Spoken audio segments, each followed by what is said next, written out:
Halo guys, assalamualaikum warahmatullahi wabarakatuh. Balik lagi di Mau Mencoba channel ya. Di kesempatan kali ini aku pengen mengasih lihat sama teman-teman keganasan akar karet. Kenapa aku bilang ganas guys? Karena dimana di situ ada sumber nutrisi, maka si akar karet yang serabutnya itu dia akan menyerang seperti ini. Nah, ini kan adalah lahan atau sepetak tanah yang memang kita sediakan untuk menampung kuhi kambing, kotoran kambing.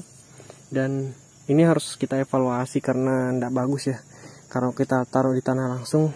Jadi karet ini sifatnya dia menyerang sangat brutal akarnya itu ya, seperti itu. Nah, sini aku pengen lihat teman-teman.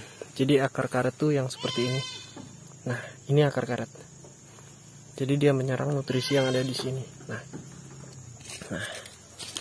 Nah ini menandakan juga bahwa wilayah yang di sini,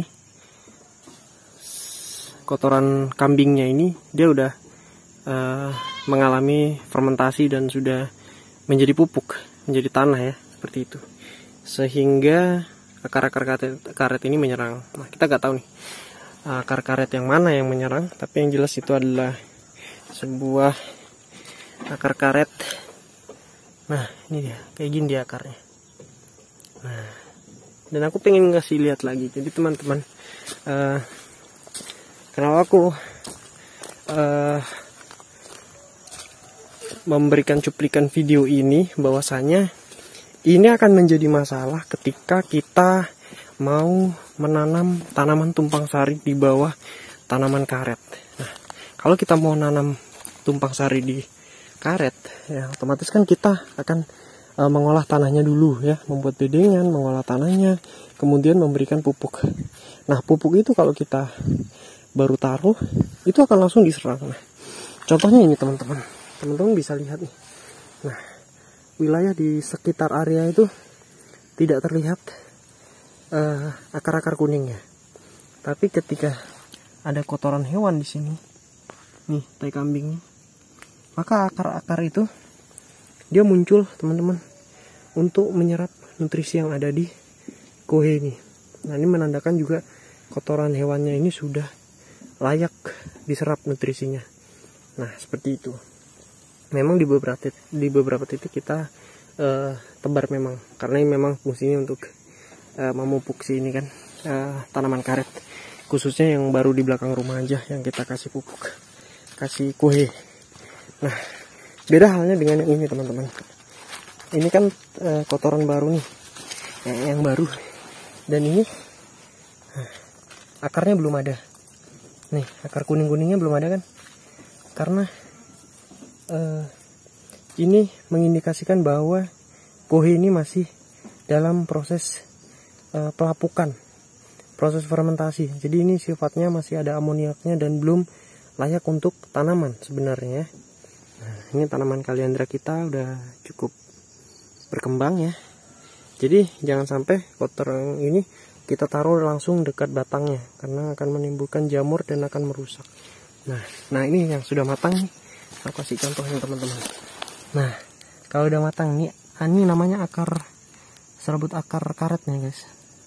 Nah, jadi kalau kita misalnya nanam apa-apa di bawah sini ya, misalnya nanam jahe atau sayur yang itu kita kasih pupuk dasaran, maka bisa jadi pupuk dasaran itu nanti akan direbut oleh si akar tanaman karet ini.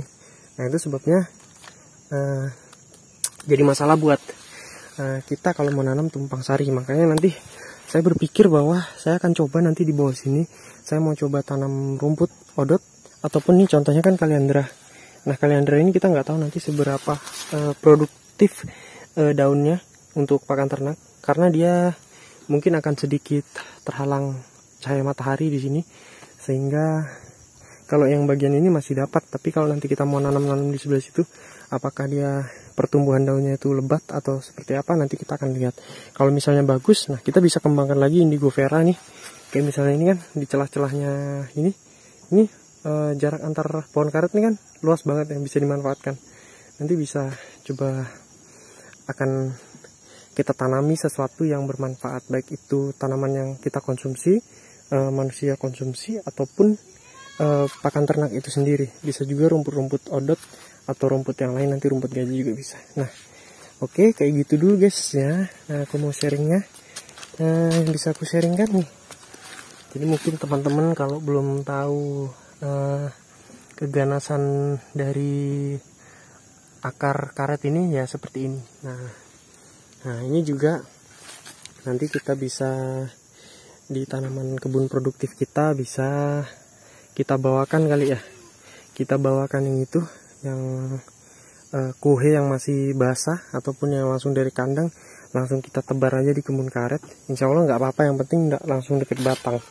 Jadi dia biar fermentasi di tanah sendiri. Nanti kalau misalnya udah matang, maka serabut-serabutnya si karet itu akan mencari si pupuk nutrisinya kalau sudah matang jadinya.